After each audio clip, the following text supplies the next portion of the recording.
राधे राधे। हरे कृष्णा। वैदिक पंचांग के अनुसार हर साल कार्तिक माह के अगले दिन देव उठनी एकादशी मनाई जाती है।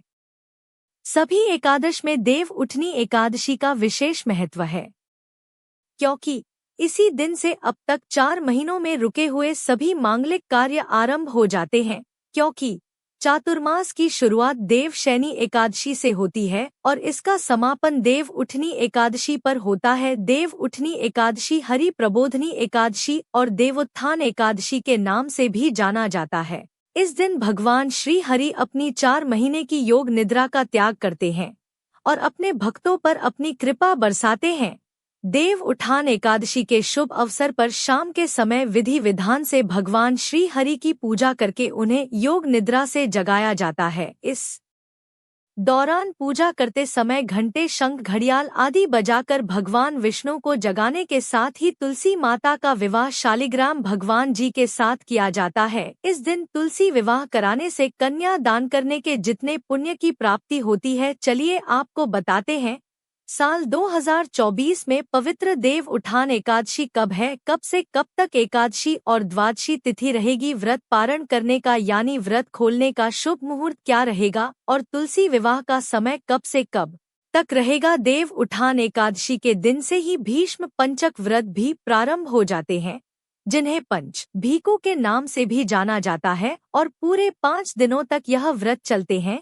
जो भक्त पूरे कार्तिक मास में नियमों का पालन न कर पाए हो, व्रत नहीं रख पाए हो, वे इन अंतिम 5 दिनों में भी व्रत रखकर या कार्तिक स्नान करके पूरे महीने का पुण्य प्राप्त कर सकते हैं।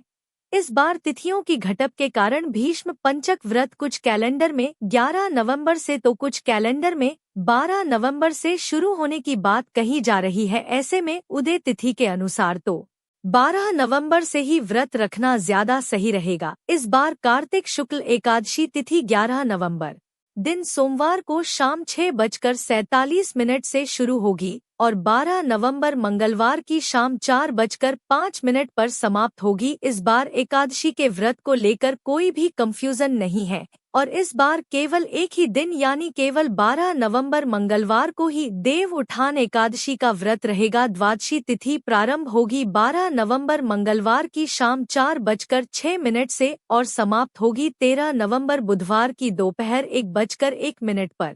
द्वादशी तिथि लगते ही हरिवासर भी शुरू हो जाता है। हरिवासर के समय भजन कीर्तन करने, भगवान की कथाओं लीलाओं का श्रवण करने से श्री हरि अत्यंत प्रसन्न होते हैं। भूलकर भी हरिवासर के समय व्रत नहीं खोला जाता है। अब जानिए मंगलवार के दिन रहने वाले मुहूर्त के बारे में। 12 नवंबर मंगलवार को ब्रह्मा मुहूर्त सुबह 5:06 से 5:54 तक रहेगा। अभिजीत मुहूर्त सुबह 11:49 से 12:03 तक रहेगा। एकादशी की पूजा करने का सुबह का मुहूर्त रहेगा का सुबह 5:02 से 6:42 तक। शाम की पूजा का शुभ मुहूर्त शाम 5:29 से 6:48 तक रहेगा।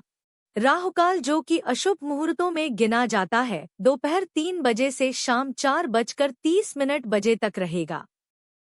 13 नवंबर बुधवार को यानी एकादशी व्रत पारणा के दिन सूर्योदय सुबह 6:43 पर और सूर्यास्त होगा शाम 5:38 पर। ब्रह्मा मुहूर्त सुबह 5:07 से 5:55 तक रहेगा। इस दिन सिद्धि योग बन रहा है, जो कि दोपहर 3:26 से शुरू होगा और फिर सारा दिन रहेगा। राहुकाल दोपहर 12 बजे से 1:30 बजे तक रहने वाला है। हरिवार का समय 12 नवंबर मंगलवार को रात 9:30 बजे तक समाप्त हो जाएगा। जो भी भक्त एकादशी का उपवास रखेंगे उन्हें 13 अक्टूबर बुधवार को सुबह 6:43 से लेकर 8:51 के बीच में व्रत का पारणा करना होगा, यानी एकादशी का उपवास खोलना होगा। अब जानिए तुलसी विवाह के शुभ मुहूर्त के बारे में।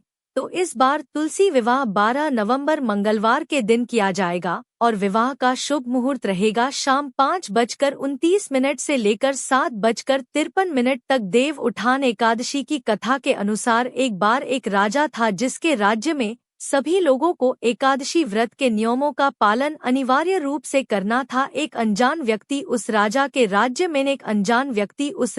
राज्य में आता है। उससे एक समय भी बिना भोजन के नहीं रहा जाता था, लेकिन राजा की आज्ञा का पालन तो उसे करना ही था। आखिरकार मजबूरी में उसने राजा से एक समय अन्न ग्रहण करने की आज्ञा मांगी, लेकिन राजा द्वारा कठिन से कठोरता से एकादशी के नियमों का पालन करवाए जाने के कारण वह व्यक्ति, जो भगवान में अटूट विश्वास रखता था, श्रद्धा रखता था, एक दिन विवश हो गया और उसने पहले भगवान को भोग लगाकर फिर स्वयं अन्न ग्रहण करने की प्रतिज्ञा की। उस व्यक्ति की भक्ति से प्रसन्न होकर भगवान श्री हरि ने उसे साक्षात दर्शन दिए और उसके द्वारा अर्पित किया गया भोग स्वीकार किया। इस प्रकार एकादशी व्रत की कथा का सार यह है कि भक्ति में कभी भी आडंबर नहीं होना चाहिए। यदि भक्ति सच्ची हो तो भगवान हर अभाव को भी स्वीकार कर लेते हैं।